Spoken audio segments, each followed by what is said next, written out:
আমার প্রিয় ছাত্রছাত্রী বন্ধুরা, আমি তোমাদের অমিতাভ স্যার। সবাইকে আমার YouTube channel practical and theory ক্লাসরুমে স্বাগত জানাচ্ছি। আজকে আমরা এই বিকারটার মধ্যে অল্প মোর সল্ট নিয়ে নিচ্ছি,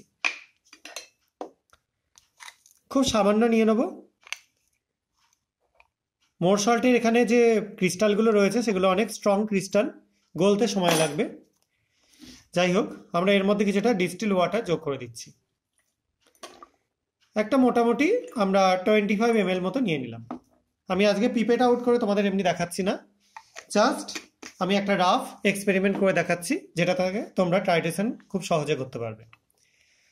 এবার এটার পর আমরা সলিউশনটাকে একটু ভালো মতোভাবে প্রিপারেশন করানোর জন্য একটু এটাকে মিশিয়ে নিচ্ছি। যাই হোক, আর এখানে আমরা একটা কনিক্যাল ফ্লাস্ক রেখেছি, তার মধ্যে এটাকে আমরা দিয়ে দিলাম।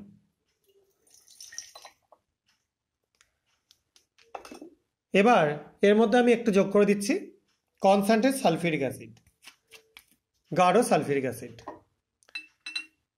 যদি তোমরা ডাইলিউট সালফিউরিক অ্যাসিড নাও তাহলে বেশ খানিকটা নিতে হবে। আমি গাঢ় নিয়ে নিলাম যাতে অল্পতেই মিটে যায় গল্পটা। এবার আমরা এর বডিটাকে একটু ওয়াশ করে দিচ্ছি জল দিয়ে, ডিস্টিল ওয়াটার দিয়েই করছি। এটাই কিন্তু কোনো স্ট্রেংথের চেঞ্জ হয় না, কারণ যেটুকুনি সল্ট আমরা নিয়েছি সেটা যে পরিমাণে রয়েছে সেটাই রয়েছে। এবার আমরা বুরেট থেকে আমরা KMNO4 নিয়ে এটার মধ্যে যোগ করে দিচ্ছি। যোগ করার সঙ্গে সঙ্গে দেখো কালারটা ডিসঅ্যাপিয়ার করে যাচ্ছে।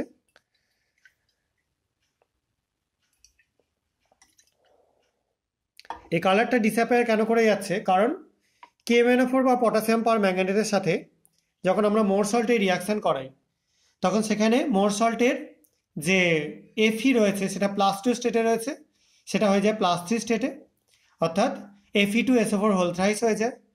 আর KMNO4 এর Mnটা +7 স্টেট থেকে হয়ে যায় MnSO4 +2 স্টেটে, যার জন্য কালারটা একদম ডিসঅ্যাপিয়ার করে যায়। আশা করা যায় বুঝতে পারলে ব্যাপারটা সবাই। এবার আমরা অল্প পরিমাণে এটা যোগ করে দিচ্ছি। এরকম গায়ে যদি, ওয়ালে যদি লেগে যায়, তোমরা অবশ্যই একটু ডিস্টিল ওয়াটার অ্যাড করে দেবে।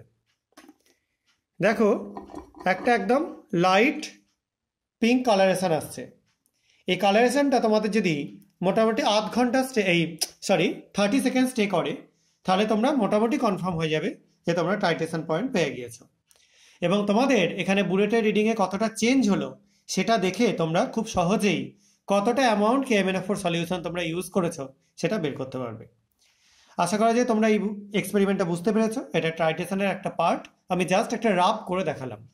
এর আগের ভিডিও তোমরা যদি ফলো করো সেখানে এটা খুব ব্রিফলি করে দেওয়া আছে, তোমরা সেখান থেকে দেখতে পারো। আশা করা যায় কালারটা সবাই বুঝতে পেরেছো। তো এই ভিডিওগুলো তোমাদের ভালো লাগলে চ্যানেলটা সাবস্ক্রাইব করো, ভিডিওগুলো লাইক এবং শেয়ার করে আমার চ্যানেলের পাশে এবং আমার পাশে থেকো। আজকের মতো এটুকুনি। সবাই খুব ভালো থাকবে, সাবধানে থাকবে। বাই।